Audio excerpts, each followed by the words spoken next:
राधे राधे दोस्तों, आज की हमारी कहानी है मेरे पापा को छोड़ दो। सड़क के किनारे छोटी सी झुग्गी के बाहर छुटकी खेल रही थी। शाम होने को आई थी। वह अपने पापा का इंतजार कर रही थी। छुटकी माँ 2 साल पहले बीमार में चल बसी।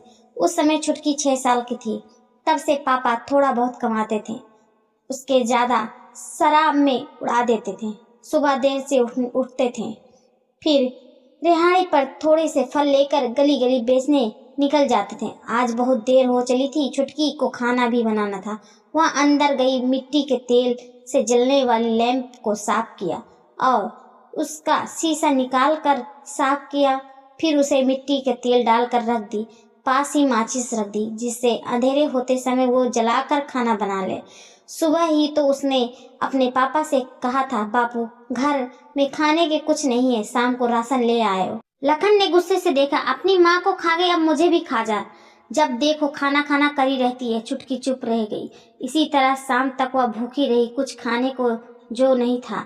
शाम को अगर उसके पापा कुछ ले आए तो वह पका लेगी, नहीं तो उनके सोने के बाद उनकी रेहड़ी में एक फल चुरा कर खा लेगी। पिछली बार ऐसे करते देखकर लखन ने उसे बहुत मारा था, लेकिन पेट के भूख के आगे कहाँ कुछ दिखता है। आज पापा को देर हो गई थी। अब तो आ जाते थे। कई अंशकाएं छुटकी के मन में उठ रही थी। कहीं पीकर किसी से झगड़ा तो नहीं कर लिए, कहीं पीने बैठे हों, घर आने का होश नहीं है। बहुत देर हो जाने पर छुटकी झुग्गी को पर्दा लगाकर पास वाले बनवारी चाचा के पास गई। उसने बोला, चाचा बाबू अभी तक नहीं आए हैं। बनवारी ने बोला, अरे बेटा, उसका तो रोज का काम है, कहीं पीकर पड़ा होगा। तू चिंता मत कर, अभी दुकान बढ़ाकर उसे देखने जाता हूँ। तू घर जा, ऐसे अंधेरे में अकेले मत घूम। बनवारी का एक छोटा सा पान का खोखा था। वह लखन का बचपन का दोस्त था। छुटकी अपनी झुग्गी को वापस आ जाती है। अंधेरे होने लगता है। उसने लैंप जलाकर रख दी और पापा का इंतजार करने लगी। भूख के मारे बुरा हाल था, लेकिन खाने के लिए कुछ नहीं था। कुछ देर बाद बनवारी चाचा दौड़ते हुए आए और बोले, छुटकी छुटकी, क्या हुआ चाचा बाबू कहाँ हैं? छुटकी ने जल्दी से पूछा। बनवारी चाचा ने जो बताया, सुनकर छुटकी की होश उड़ गई। उन्होंने बताया, बेटी, दोपहर के पुलिस वाले बाजार से सारी रिहाड़ी उठा कर ले गए, जिसमें तेरे बापू भी थी। 2 घंटे बाद तेरे बापू शराब पीकर थाने पर जाकर हंगामा करने लगा। दरोगा को गुस्सा आया तो उसने उसे उठाकर बंद कर दिया। यह सुनकर छुटकी रोने लगी। बनवारी चाचा ने कहा, बेटी एक काम कर, मेरे साथ मेरे घर चल। यहाँ अकेले कैसे रहेगी? वहीं चाची के पास सो जाना। हो सकता है कल तेरे बापू को छोड़ दें। छुटकी ने आंसू पोंछते हुए कहा, नहीं चाचा, मैं पुलिस चौकी जाती हूँ। पता नहीं पुलिस वाले बापू के साथ क्या सुलूक करें। यह कहकर छुटकी तेजी से लैंप बुझाकर झुग्गी का पर्दा डालने लगी और फिर तेजी से पुलिस चौकी ओर चल दी। बनवारी चाचा उस 8 साल की बच्ची को देखते रह गए। बच्चे कितने जल्दी बड़े हो जाते हैं। तभी उन्होंने आवाज लगाई, रुक छुटकी, मैं भी आ रहा हूँ। लेकिन छुटकी ने कुछ नहीं सुना। वहाँ तेज कदमों से पुलिस चौकी की ओर चल दी। बनवारी चाचा उसके पीछे पीछे तेजी से जा रहे थे। पुलिस चौकी पहुंचकर छुटकी ने देखा कि बहुत से पुलिस वाले वर्दी पहने इधर उधर जा रहे थे। तभी उसे पुलिस चौकी के गेट के पास से कई रिहाड़ियों को देखती दी।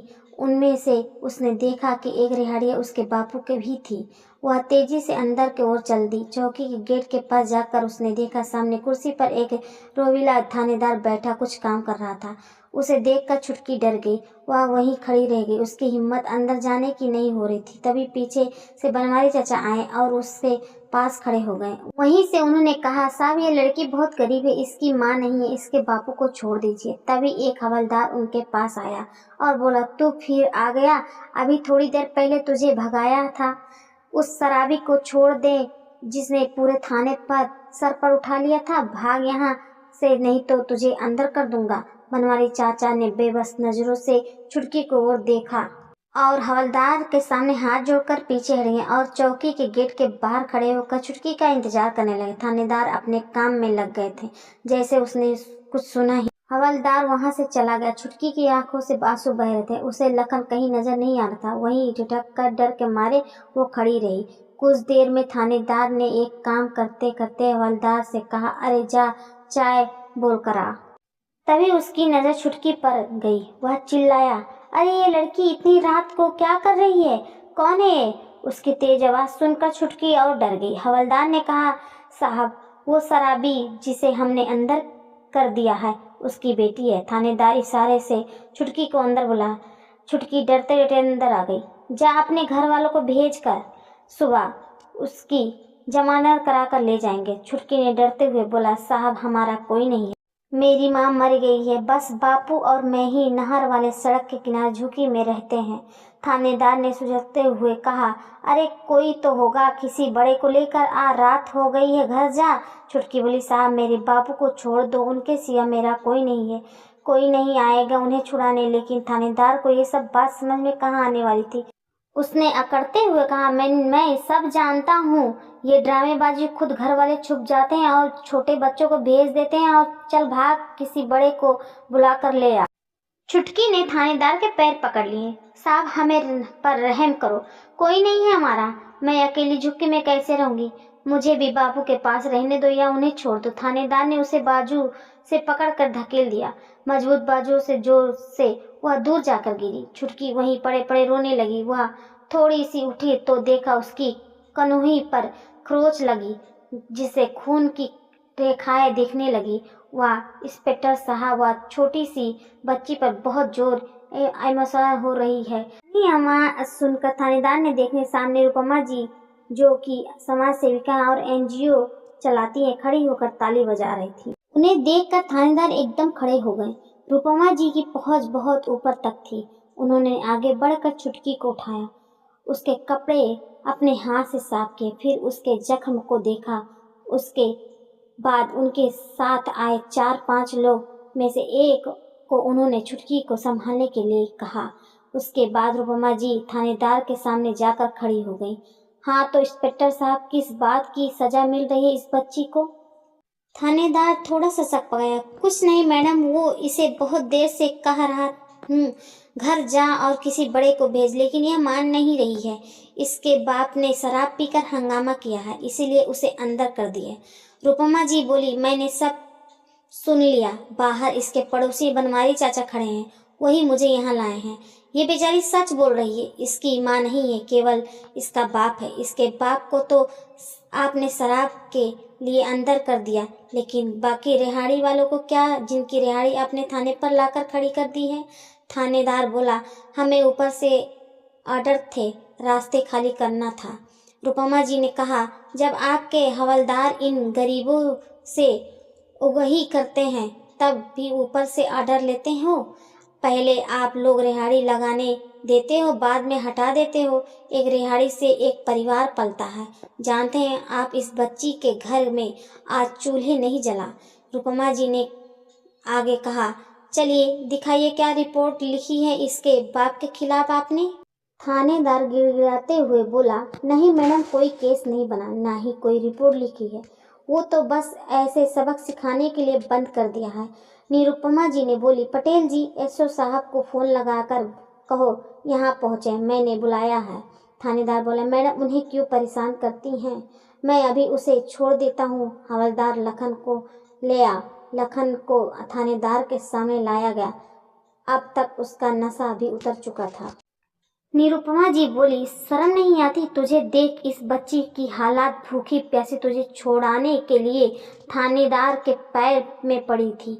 लखन बोला, मैडम एक ही तो हमारी रोजी रोटी थी, उसे भी उठा लाए, आपको पता है ना, सारे फल भी इन्होंने फेंक दिया। रूपमा जी ने बोली, शराब पीने के लिए तेरे पास पैसे हैं, भूखी बच्ची के लिए नहीं है? लखन बोला, मैडम मुझे माफ़ कर दीजिए, आगे से ऐसा नहीं होगा। निरुपमा जी ने कहा, हाँ तो इंस्पेक्टर साहब, इनका जो नुकसान हुआ उसकी भरपाई कौन करेगा? थानेदार कोई जवाब नहीं दे सका। निरुपमा जी ने कहा, सबका जब्त किया सामान वापस करो, लेकिन मैं आपको छोड़ूंगी नहीं, आप लोग को इसका जवाब देना होगा। यह कहकर छुटकी को लेकर थाने से बाहर आ गई। उन्होंने बाहर बेंच पर छुटकी को बैठा दिया, फिर आपने एक कार्यकर्ता से कुछ समझाया। निरुपमा जी ने छुटकी के बराबर बेंच पर बैठ गई। बेटा स्कूल जाती हो? छुटकी ने ना में सर हिलाया। निरुपमा जी ने कहा, सुन लखन, कल से छुटकी पढ़ने जाएगी, इसका सारा खर्चा हमारी संस्था उठाएगी। तुझे राशन दे रही और कुछ पैसे कल से ढंग से फल लाकर बेचना। मेरे कार्यकर्ता और मैं समय समय पर आते रहेंगे। तूने शराब पिया तो तुझे अंदर करवा दूंगी। तभी उनके कार्यकर्ता राशन और छुटकी के लिए खाना लाए। निरुपमा जी ने छुटकी को खाना खिलाया। उसके बाद लखन और छुटकी को राशन रेहाड़ी पर रखकर अपनी झुकी की ओर चल दिए। बनवारी चाचा जो बाहर खड़े ये सब देख रहे थे वो भी साथ में चल दिए। घर आकर लखन ने कहा, बेटी मुझे माफ कर दे, आज के बाद कभी शराब नहीं पीऊंगा। तूने मेरे लिए बहुत कष्ट उठाया। छुटकी फुट फुट कर रोने लगी। उसका डर अब उसकी आंखों से बह रहा था। बनवारी चाचा बोले, इसे ढंग से पाल ले लखन, बहुत हिम्मत वाली है तेरी बच्ची। अकेले थानेदार से भिड़ गई थी, मेरी तो सिट्टी बिट्टी गुम हो गई थी। लखन ने छुटकी को आंसू पोंछा और उसे गले लगा लिया। अगले दिन लखन ढंग से काम करने लगा। इधर निरुपमा जी को मदद की छुटकी स्कूल जाने लगी थी। जी हाँ दोस्तों, हमारी स्टोरी अच्छी लगी हो तो ढेर सारा शेयर कीजिए, लाइक कीजिए, कमेंट कीजिए और हमारे चैनल को सब्सक्राइब कीजिए कि हमारी नोटिफिकेशन आप तक पहुंच जाए।